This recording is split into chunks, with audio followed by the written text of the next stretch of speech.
Right. Hello, all. It's again that we meet on this series of PO webinar where we bring in the industry experts to discuss on various issues. In current times, we are all digitally connected. We have Olas and Ubers, we have Grofers and Big Baskets, we have Swiggies and Zomatos, we have Paytms and Google Pay and Phone Pays, etc. The choice that is available to us has been immense.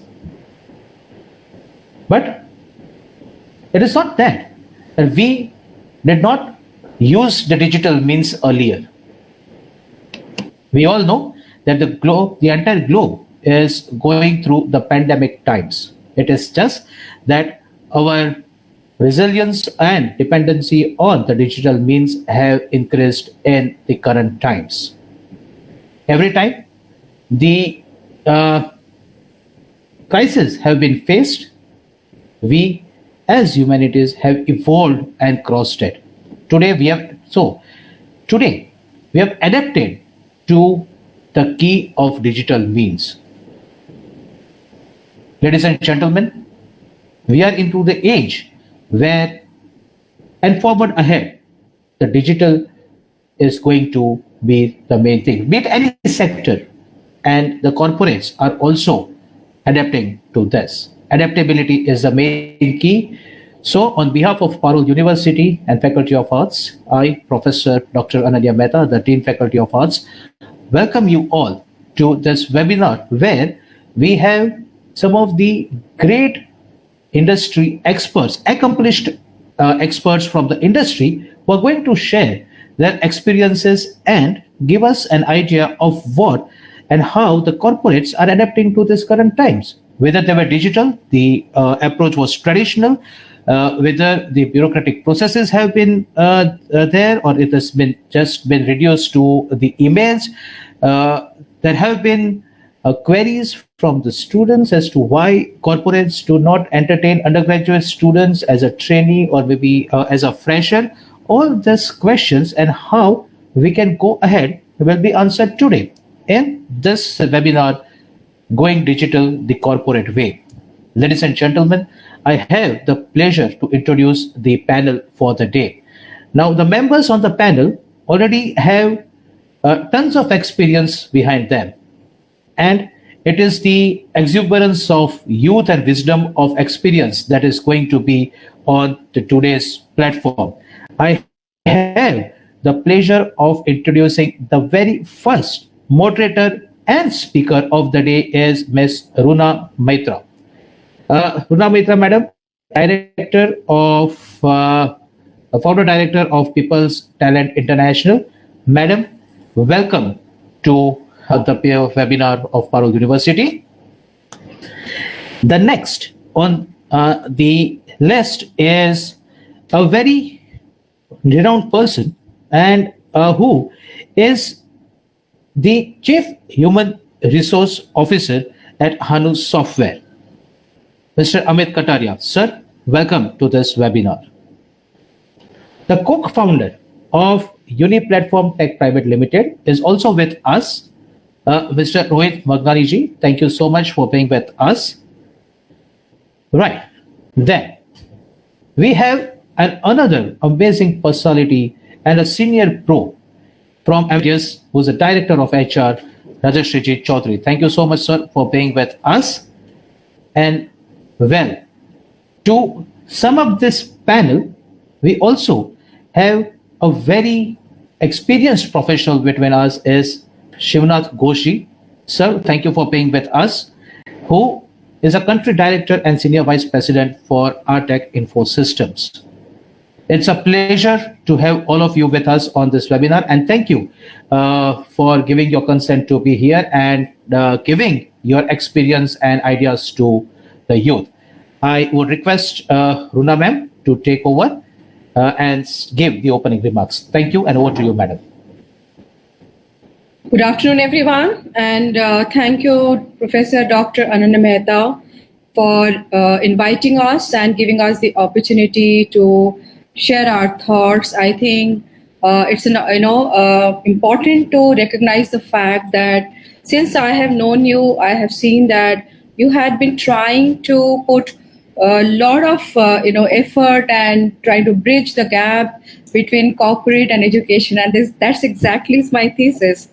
I also, from the corporate side, wanted to come closer to the academia, and I'm so happy that we are able to partner as corporate people with Parul University with your help. And I would like to thank everyone here who have joined us from Parul University, which is a very, very prestigious university. When I actually went through your website, all the details, and I also spoke to my network, got to know that you have immense contribution to our country and to the globe. So we are very, very honored to be part of this fantastic initiative. And Thank when you. it comes to, thank you, sir.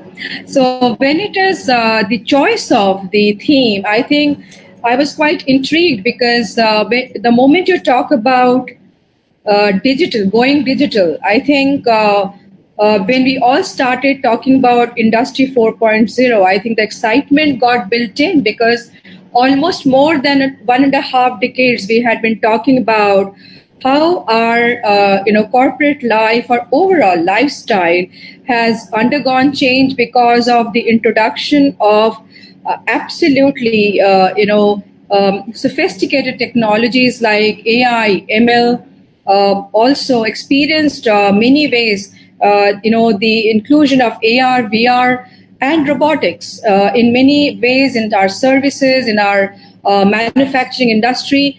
And I'm sure when, Sir was referring to the Uberization of our country, if not globe, we have gone through many, many changes. But somewhere, this was a journey where everyone thought it's for improvement, it's for better life, it's for something which is exciting.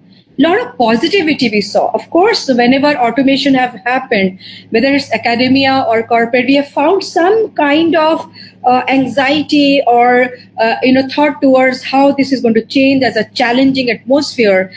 Definitely, there had been a lot of such insecurities which we had to combat. But I think the whole journey, and I'm not sure whether we are now going to call it Industry 5.0 because industry as such is undergoing change, but not exactly the graph is in the correct direction. So pandemic has actually changed our life in a mixed way.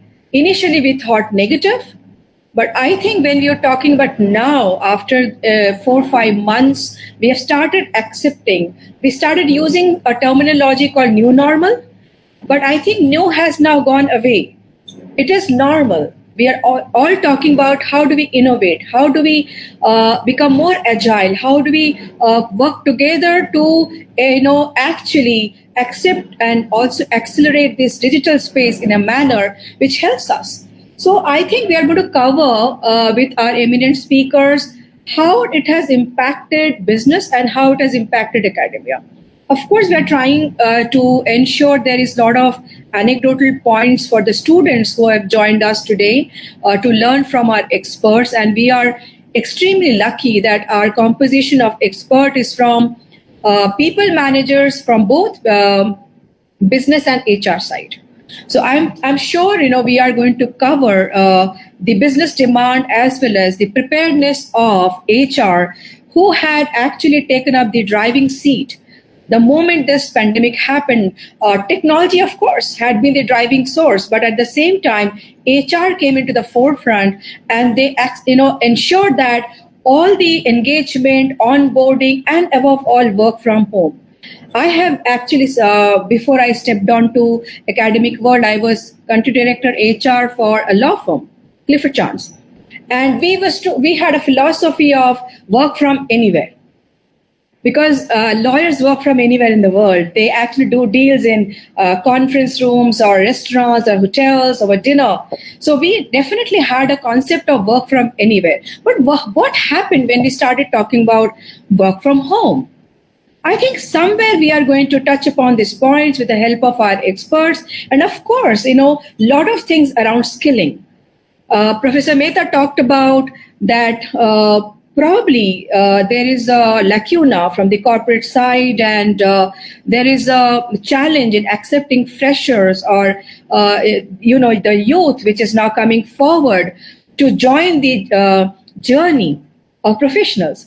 I think there are a lot of misconceptions around that this new group of people have some challenge of acceptance. I think they are the torch bearers because they are the one who has maximum access to information. A lot of reverse mentoring has already started for last many years. A lot of adult to adult transaction, like they're at home, our daughters and sons are actually sitting next to us and telling us how to go about certain change management. They help us. Similarly, when we interact with students, when we interact with our young professionals in the organization, they are definitely supporting us in this Gen Mix environment, wherein the skills which we're acquiring in every generation, every age group, I think somewhere the journey is similar. Only thing probably who are experienced, they would have the ability to recognize, go through the changing dimension in a different way. And yes, that is the guidance our youth requires. I think that is where I would, start requesting our speakers to put across their thought process. And, in fact, I would like you to request to at least spend a reasonable time while sharing your thoughts so that our audience, our youth, are in fact we are very lucky that I've heard many professors have joined us who are the curators of the courses and the academic knowledge transfer. I think all of us are going to benefit from this group of speakers who bring in a lot of knowledge, a lot of experience, a lot of wisdom with them. So to begin with, I would like to request Shivnath Ghosh, who has taken a very strong journey, because the profile, if you have looked up and understood, he has been one of the torch bearers who had actually done a lot of contribution, not only in India but globally in the digital space, and now also being the country head for a very strong global organization, is continuing to put the business impact. So Shiv, why don't you share your thoughts? Thank you, Rona. Thank you. Good afternoon, everybody. It is a real pleasure to be speaking here. My thanks to the respected faculty, the other staff members, my fellow panelists, and all the dear students. First of all, I would like to say that it never ceases to fascinate me in how many forums I may participate. Just to be in midst of these bright young minds, full of confidence, ready to step out and conquer the world. Whenever I'm speaking to a educational institute, it just energizes me for more. Though today's topic, Runa, is very relevant, especially in the current times, and as Professor Mehta said, and you talked about, there is a lot to explain here, but I will try to be very brief in the interest of time.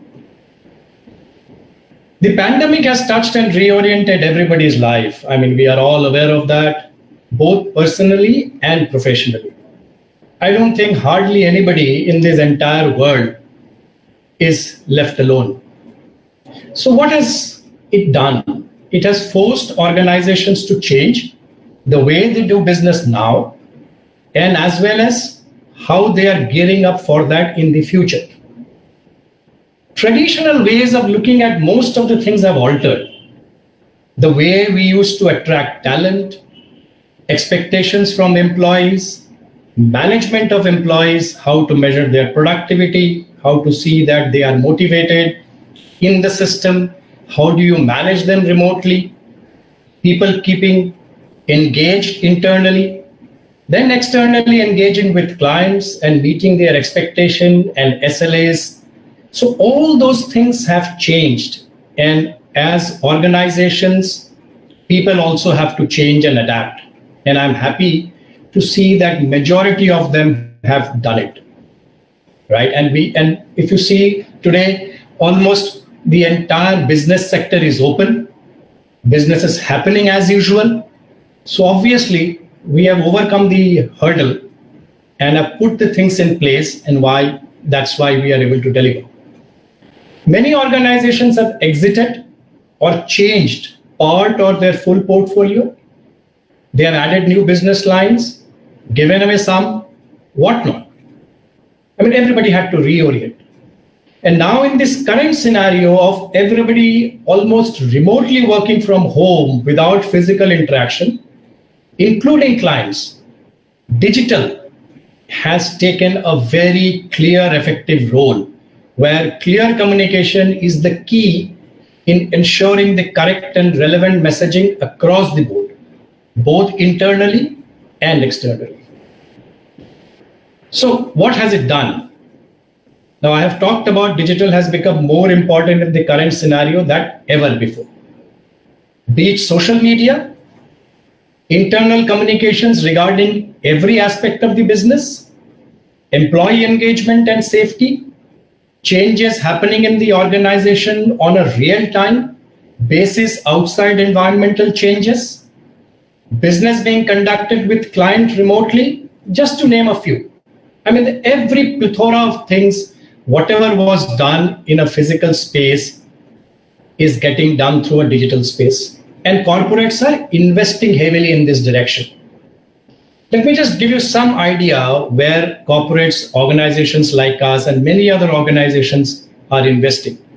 So first is transforming all the face-to-face digital activity, physical activity into a digital activity. I named a few of them, but everything is happening remotely today. For the employees and people, helping them learn digital hygiene and etiquettes, because that is key. Today, when you are sitting in front of a customer or internally in front of colleagues, digital etiquette and hygiene is an extremely important factor. And then enhance and improve their social networking presence, because people outside will judge basis what they see of an individual representing that organization. And that is where digital is taking a very, very important activity. Social media for corporates has become more important than ever before. I mean, we as corporates, Facebook, these things were not so important. We used to feel that obviously these are not so important activities in times, but now it's a critical tool for us to understand an employee. There are so many things we can understand of an employee by going through their social media activities and accounts, and then to conduct reference checks. Physical reference checks are becoming a difficult thing. So digital reference checks and understanding employees becoming key. Last but not the least, digital networking capability. I mean, we are doing this conference right now. Previously, somebody of us would be standing on a podium addressing all of you in your hall, right? But we are doing this digitally and effectively. And that's where the networking ability within internal and external with the customer to close a deal, help the customer to understand the issues and challenges, how we are supporting, everything is getting done digitally. Let me give you a live example. Today, Artec, we just did a major rebranding exercise. We reoriented our portfolio. We created 2 different business lines from one business line. We added a few more portfolio. We changed our logo. We changed our color scheme. And we also changed our position. And how did we take it out to the customer? We used the internal and external communication tools very, very effectively, and including the social media. We really made a blitz out of that, and we got the message out to every customer about our newness. And today, internally, we are using digital extensively for daily company communication to keep the employees motivated, engaged, and informed. And everything is getting done remotely. No manager face-to-face physical discussion is happening. No inside a conference room motivational talk or a hard talk is happening. Everything is happening digital. For all of you who are going to step into the professional world very soon, you will see the dynamics have changed. Obviously, when we started and between now, dynamics have changed, but it has never been so drastic what has happened in the last 6-7 months. You have to be ready for remote interview, probably remote onboarding, probably remote working alone from home for a long time without any physical presence or comfort of a colleague or somebody else. And they all need a very high degree of adaptability and mental strength. Ability to manage VUCA has become a standard requirement. This is a new normal in today. I'm sure all of you understand VUCA, but just as a refresher, VUCA is volatility, uncertainty, complexity, and ambiguity. This is the key 4 elements that needs to be managed in a corporate world. And everybody as corporate, we expect that, because without being able to manage this, people face challenges. You must have already read about organizations having announced work from home policy for months and years together. You take Indian organizations like TCS, Infosys, you take global organizations like Facebook, Google, they have gone for years now. They have given work from home till 2021 to people. So how do you manage? Digital and communication is the glue that is keeping everybody together. So coming back to the point which Runa mentioned and Dr. Mehta also mentioned, yes, corporates are big. Obviously, they have their own bureaucracy, but we have become very, very nimble. We have become faster. The turnaround decisions and the early transformations are norm of today. There is no other way to survive.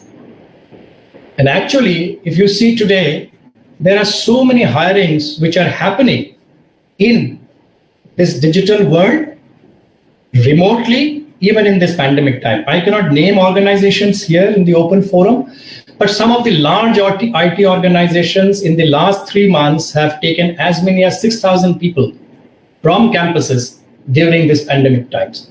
So it is there, the opportunities are there, and anybody who is worthy absolutely gets the chance. Lastly, I think the only constant in our life, I think everybody knows, is change. And we have seen many changes in our lifetimes, but even like me, with so much of past experience, this is new. We haven't seen changes like this. But it is in our human gene to adapt, to survive, and then to thrive. And the examples of what is happening today is absolutely real. And I'm sure you all are going to do very well in your future, in every aspect. My best wishes with you. That's all I wanted to share. I would be happy to take any questions later on if you feel I need to elaborate on something. Thank you. Thank you, Chef, and amazing time management. Because we definitely would like to come back after everyone speaks with the questions. And I think I had loads of takeaways, but I would highlight that how you talked as a business leader, the SLAs changed, and how you also wanted us to look into digital hygiene and etiquette. And that is something I think it's a need of the hour. And thank you for encouraging students by saying that people are hiring, because they had been hearing all the time that there are layoffs, furloughs, and retrenchment, etc., which was causing a lot of anxieties in students' mind. So thank you for an encouraging word. And I'm sure, Amit Kataria, coming from, again, technology industry, would have a lot more to share, how it is balanced, whether there's a spike. I think we are very, very keen to hear you, Amit. Over to you. Thank you, Dr. Runa. Thanks for sharing the podium and giving the opportunity. And I welcome every one of you, my fellow friends, students, panelists, and everyone who is listening. It's always in a very, I would say it's loving when I come back among students and share the experiences. Why? Because you remember your old days, you become nostalgic. And those days when you were in college, you remember that, okay, so if we have these opportunities to listen to the leaders which you are now, the world would be different for us. Yes, of course, it's coming good. But yes, the wisdom and takeaways from veterans are always appreciated. So I am in HR from last 17, 18 years. And then I can speak only about that from the covering few of the perspective which Mr. Ghosh and Dr. Runa has pointed out. So the pandemic is something which we have never anticipated. And that was the one reality when it was started happening in late December 19. We saw it, okay, it was a clustered problem in China or whatever the world you want to name it. And then, it will not impact anybody out of the sphere. Slowly, it gradually go into other cities within that country itself, and then to Europe and rest of the world. And now see that we as a country, India, has the highest number of new cases coming in. And that's really problematic. And why? Because we are a very diverse country. We are a country where it's very heterogeneous in terms of when you talk about the cluster and the population. How and why would be impacted on this? I will cover from HR perspective. We as an organization, I would name it that I represent HANU, and it's been around about 20 years we are in industry. We have seen many changes, and all of you might have seen it. The bubble burst, 2008-9 crisis, financial crisis, house prime came, many things came. But there was nothing to the quantum of what we are facing now. It is something, unprecedented. And that is, we as a company or we as an organization never anticipated it. So what came out of it when initially it started coming in March, that what we realized is the most and crucial part of this pandemic and coming out of it is that retaining that critical connect with your employees. And we don't call anybody employees in HANU, it's all rockstar. So whenever I mention rockstar, so please don't mind me saying that. So for us, the main thing which came and which we want to institutionalize is that we cannot lose the critical connect. We as innovative company had modestic, we were working from home before that anyway. 70%, 80% of our rockstars were remote working. And as Dr. Runa correctly said, it was working from anywhere instead of, we never used to call it working from home. So they were free to call it, wherever they are, they can work. And that's how we see that, for us, the number one priority became is that how do we want to retain that critical connect? And that came gradually for us. We had to innovate ourselves. That from the organization side. And on the lighter side, I want to tell you, when the pandemic started, my son started feeling envious of me because I was taking more of his Xbox time and I was taking more of his real estate time in home. So that is something I think every family's started getting into the war between us, who would take what room and what kind of console times, Xbox times, PlayStations, or whatever it was coming in. So that's how it all folded up as organization and the families. The critical connect, as I was saying, how did we do that? And that is one thing you would all be interested in knowing it. So there were mediums about it. And when it came, people thought, okay, when there is no people coming in office, HR problems would be less, right? So since there is nobody to deal with, human resource function would become very rudimentary and there would be nothing to do it.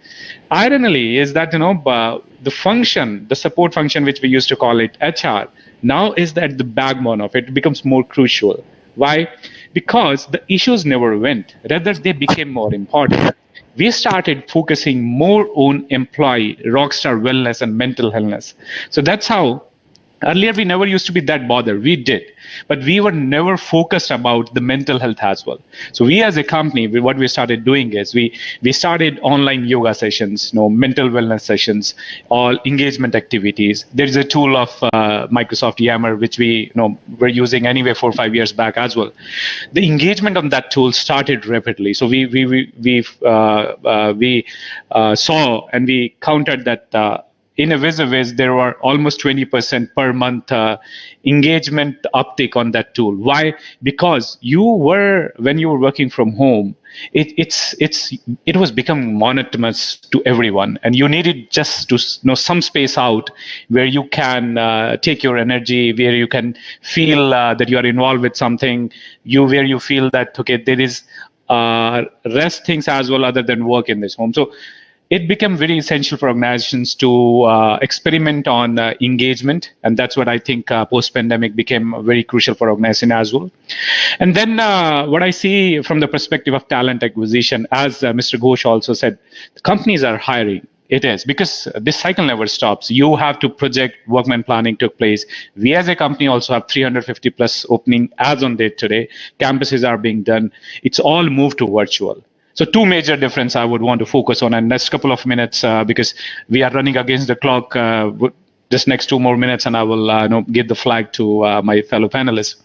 So two major takeaways from this pandemic and post-pandemic, how HR functions, that we worked majorly on that Rockstars Connect, and then whole talent acquisition function became 100% digital, 100% remote.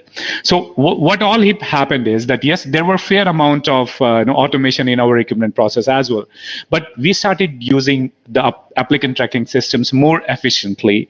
Our interview process, which we call it the recruitment selection processes, became 100% virtual and more automated. So what we did is we introduced AI-based, chatbot-based assessment systems, which gives you a clue when you are solving problems. So instead of interacting one-to-one over video calls, there are platforms who provide the services.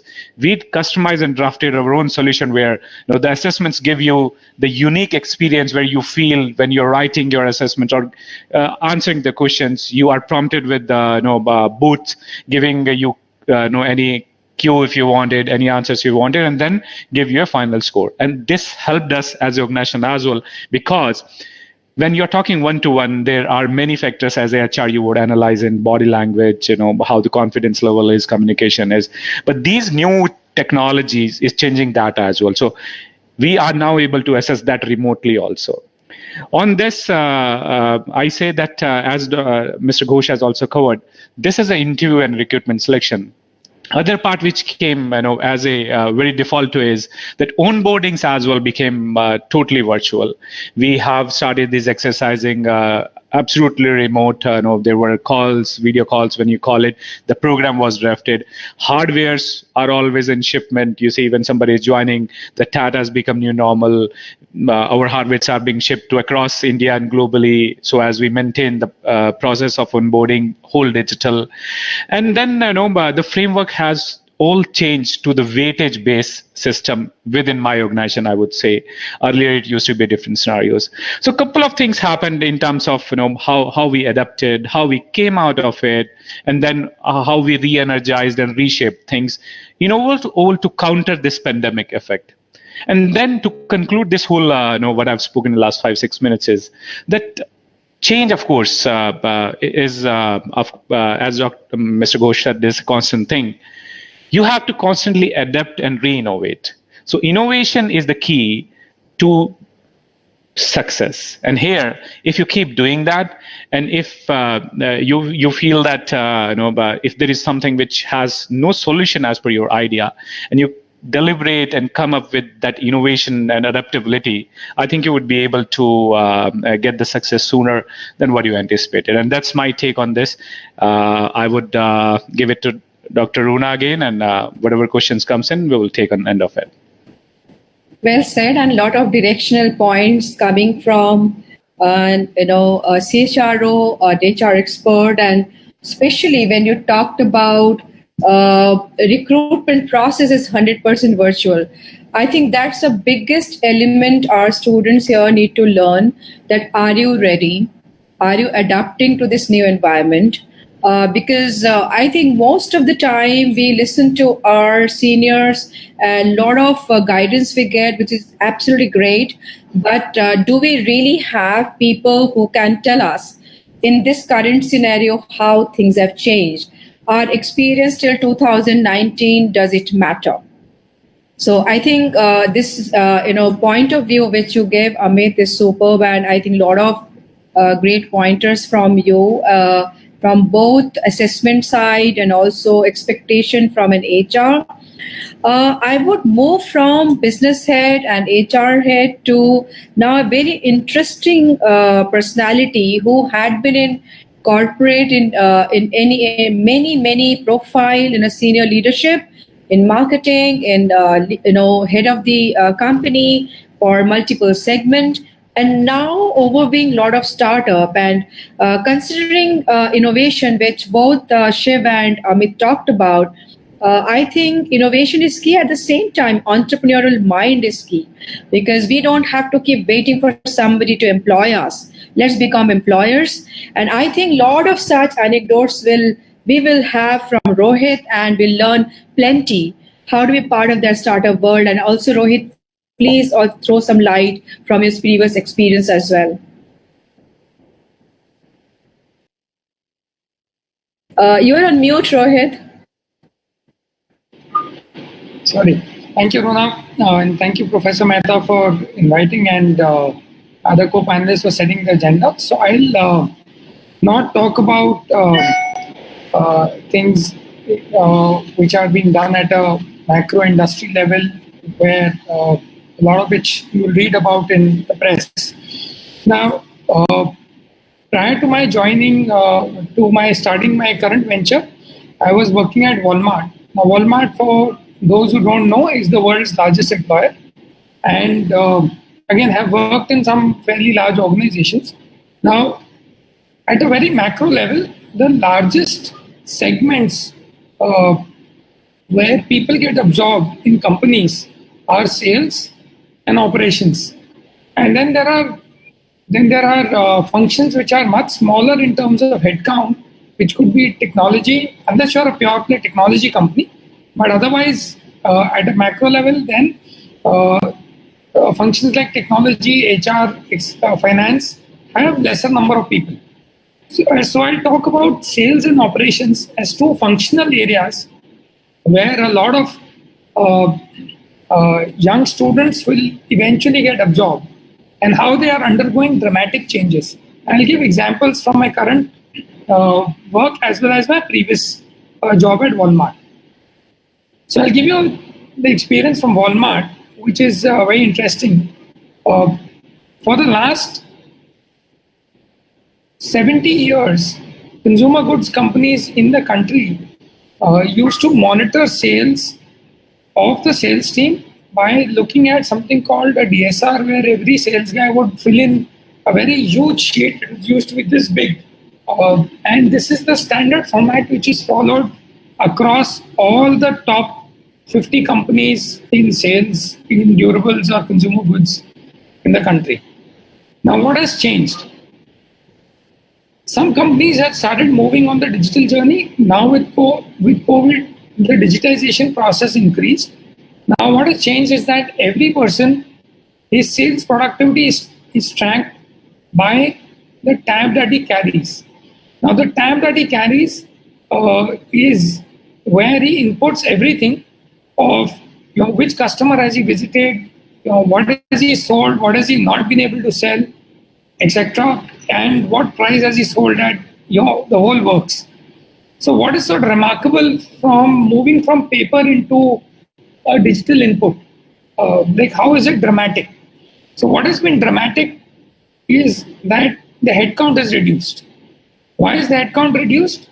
Because earlier as a sales guy, and I've been a sales guy myself, I could, if I have to visit 40 customers, I may visit 20 customers and say the remaining 20 customers were busy. And nobody really can second guess whether I was saying the truth or not. Now with a digital log, if I have not visited those 20 customers, my GPS coordinates will tell my boss that I've actually never visited those customers. So some smart sales guys started owning the system. They would take their bike and go to all these customer points and then say the customer is not available. And then we figured that, it's how much time are you spending at that customer is when you get to know whether the customer is interested in purchasing or not. And it cannot be Now 10 seconds and you moved out, which means that you just moved the GPS around. Now, why am I giving this example? What this means is that as you join the workforce, the demands on efficiency and the demands on output will become significantly higher. And the demands on effort are going to become significantly higher. So there were times when a star sales guy could, instead of visiting 30 customer accounts or 40 customer accounts, visit one or not even visit anything, use his phone, make a call, make a big sale. Now, that's not possible because you're monitored in the digital world at a level which is unprecedented and not thought of before. People who would have experience in the software industry or in call centers would know how people are monitored. It's exactly the same way that the salespeople get monitored now. So that's one example. I'll give you another example, which is from the company which I run. So we help real estate agents to do their business better. Now, a real estate agent would employ a boy in his office, a young assistant, who would help him go to different websites and do property postings and then figure out responses. Now, what we did was we created a platform where the agent just needs to send us a simple WhatsApp message. Our NLP engine reads the message, deciphers it, sends it to the platforms, gets the responses from the platforms, gives it to him in a single interface, and he didn't do anything about going to 20 platforms, 20 websites, learning those, going there every day to figure out responses, nothing. It's all automated. Now, what has this done? A small automation means that lakhs of assistants, and there are actually over 2 lakh assistants hired in this industry to do this precise data entry job, are now having to innovate and become business development managers because the MIS job of theirs is no longer there. And we are automating that and progressively removing it. So that's the second thing, which is that rudimentary basic jobs will get automated. So the first thing that I talked about is your effort and your output will be measured much more thoroughly in the digital world. So there is no way that you can slack around. The second is rudimentary jobs get automated. I'll give you a third example, which is a fun example. Now, a lot of your students will be looking at, guys will be looking at dating girls, girls will be looking at dating guys, right? So now where does that come into this whole digitization piece? So my work before Walmart was a matchmaker. So I used to help guys find girls, girls find guys, which is a very interesting job. Now, for those of you who found your soulmates here in college, it's great. For those of you who don't, you will end up going on to your Shaadi.com, Jeevansathi, or Tinder, or Truly Madly, etc. So I'll give you an example from one of the platforms. So these platforms had teams which would validate the pictures which are being loaded are correct or not. Now, from the pictures being loaded as being correct or not, and no junk pictures are being loaded, suddenly in the last few months, the team got more time because they were no longer commuting and spending 2 hours on commuting. So each ops executive had suddenly much more time on hand. So what the company innovated, I'm not naming the company, one of the matchmaking companies innovated is, they said, why don't you tag the photographs? So now the photographs are tagged for square face, earlobe attached to the cheek or not attached, thickness of the nose, thickness of the mustache, length of the stubble, or whether a beard is there or not there. Now, some of this can be recognized by computer vision, but you needed a base training data for what is called machine learning. Now, machine learning works on training data, which means you need a sample set. So what was done during this COVID time was that the extra time was used to build the library for machine learning algorithms to take over on deciphering photographs.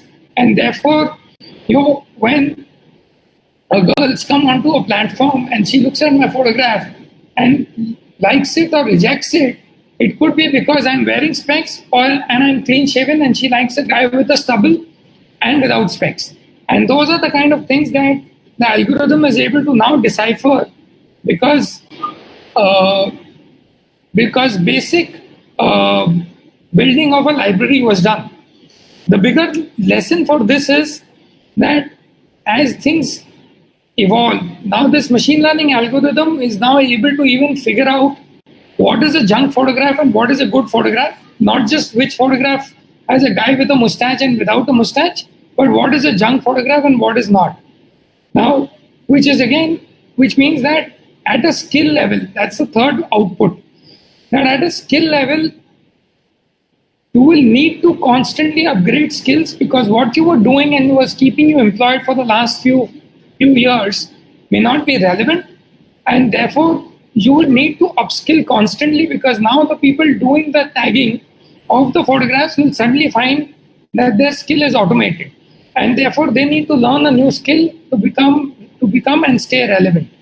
So those are really three very distinct examples that I wanted to share of how things are changing in the workforce, and which is going to become extremely demanding, therefore, on people who are joining fresh into an organization. Thanks. Wonderful, wonderful. I think what a lovely conclusion after giving such amazing overview. I think students got their lifetime experience today listening to somebody renowned like Rohit, who has taken a complete journey. And it's our honor to listen to you and get those points, especially when you encourage them that don't worry, in sales and operation, always there is a demand, whichever situation it is. And when you are talking about our ability to constantly upskill, reskill, and also recognize new skill. And of course, there are loads of digital space enablers have come up in edutech industry. So students are coming forward and learning online through various platforms like Udemy, Coursera. But I think organizations are coming forward and holding hand of employees and future employees. And none other than Rajashri would be able to throw some light that how some best practices have been applied, under the leadership of HR in Amadeus. And we are very lucky to know that Rajashri is not only leading the HR space in India, is also part of the global strategic team.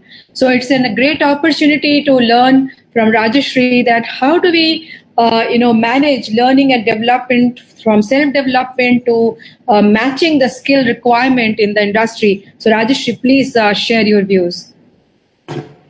Thanks, Dr. Luda, and thank you, Parul University, for this opportunity to come and share with you. So when we were discussing yesterday as to what are some of the topics that we'd share, I said it would be great to talk to students about learning. What better and which better audience to talk about learning. Learning today probably in 21st century is the only skill which will make you successful. Your ability to learn, unlearn, and relearn on a continuous, ongoing basis all through your life. I think that's, if you ask me, that's the single mantra for success in 21st century. And when I say learning is about skill, learning is about attitude, learning is about, and more importantly, learning is about learning about yourself as you go through the journey. So, I belong to an organization called Amadeus, which works in the area of travel and all your travel products, airlines, search engines, airports, and all are powered by us across the globe. We happen to be the market leader in this space, and we're spread across 160 plus countries. So for us, life was pretty much virtual before pandemic also. And what has pandemic done to the travel industry, and therefore what are we emerging as, is more around the concept of anti-fragility, which is basically that we need to come out stronger, way stronger as an organization than what we entered this pandemic as. So we are at this point very aggressively working on what are some of the lacunas that we have within our systems and how do we drive that out, both through our own learning and also learning and bringing collaboration with multiple partners who can help us in certain spaces. So let's talk about learning. What would you face? Because all you do once you come out of college is emerge and embark on a lifelong learning journey. So the first thing around learning is learning has you to understand one concept. Get this very, very clear that learning has moved from being static to being dynamic. What it means is learning earlier was attributed to a certain age in life or a certain place in life, which is in colleges, schools, or in corporates, in training rooms and all. All that is a thing of the past, right? Learning today, and I'll give you examples in immediate, learning today is all about learners' autonomy. What does it mean? It means that earlier, learning was, we were all learning at somebody else's time, in the school's time, in the college's time, in our professor's time, in the learning and development of the training functions time. When we came to corporate, they decided what we will learn, they decided what time will we learn, and they decided where will we come to learn that. That is slowly becoming a thing of the past, right? With learning being continuous and learning being the constant need to evolve, learning has moved to learners' autonomy. And that's the thing which is happening. What is learners' autonomy? It's all about self-directed learning. I would choose what I learn. I would choose whom I learn it from. I would choose what mediums do I learn it from. I would choose when I want to learn it. And all of this is already happening. We all are, today, right now, when we are talking, we're learning something from us. We are learning something from you. You are, when a professor talks about a concept, you don't need to only learn from the professor. You can go to YouTube and found plethora of stuff on it. You can go to internet and found many experts talking about it, right? So learning has become a point of choice. Another big thing which is happening in the learning space, and especially in corporate, is the way learning used to happen earlier is somebody teaches you the concept, then you try and go implement it. In our case, somebody teaches you the programming language, you try and go and implement it. When you are trying to do the application, learners breakdown happen, and then you are pretty much on your own. The learning today, the methods of learning today is completely getting reversed, which is learn the concepts yourself, come down, try and apply it. And when the learner's breakdown happens, which is basically when you are struggling to apply it, that's when the teachers comes in. Because what we found is that's when teachers become the most effective. When you have tried something, you already know the concepts, and you have dabbled with it. Now, when the suggestions come in, you'll be able to relate to it, and that's the just-in-time suggestion. So, learning basically through it has become very pervasive and completely blended. Let me give you an example. We have an app called, Amadeus Leap. We call A-Leap, which is Amadeus Learning app.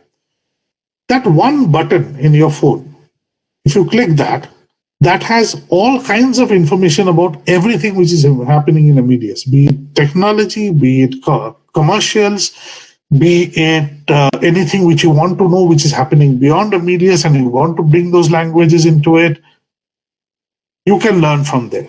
Now, when you learn from there and you want to go and you have learned a coding language or you have learned a domain skill which you want to apply, you go to apply there.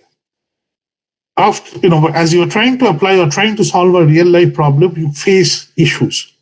The app has a radio button which you can tap, which will take you to an expert in that field to refer to at that point when you're facing the problem.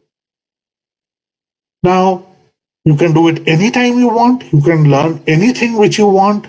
And at the same time, there are discussion forums where you can bring that and have discussions with people sitting across this 160 countries to have a discussion on how do we apply, for example, machine learning to a reservation problem. How do we apply, some other technology which we are bringing in,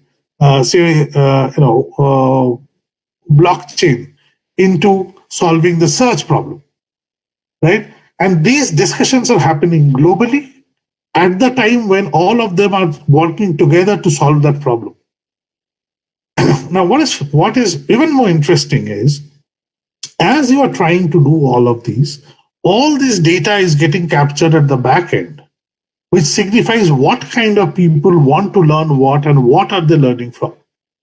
These apps are also enabled with learning, our learning preferences, which is basically if I'm a visual learner, then I get to see actual diagrams of how things are moving. If I'm a learner who learns by case study, the moment I go there, it gives you multiple case studies on blockchain and how that has been deployed in some areas in the media. What were the pros, what were the cons, what should we be careful about, where can we get stuck through a case study. If you want to learn by discussion, there are discussion forums which are happening where you go, people interested comes in and you start discussing. If you want to learn by video or by reading, there is plethora of material added. So these apps itself, it has moved learning and made it completely dynamic and completely dependent on the learner rather than some institution or somebody else guiding that. So you're learning in your own time. Another thing which has happened is learning has moved to micro-learning. Given our attention spans today, it's very important that we bring in the concept of just-in-time learning. So you are stuck on a code, say you're writing a code with C++ on array, and you're stuck on arrays. You have an immediate, you can reach out to an expert.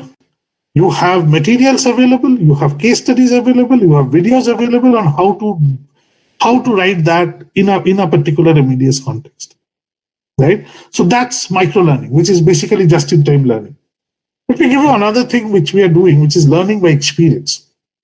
For example, we work on Bangalore Airport, we work on Delhi Airport, and we wanted to come out with a product from scratch.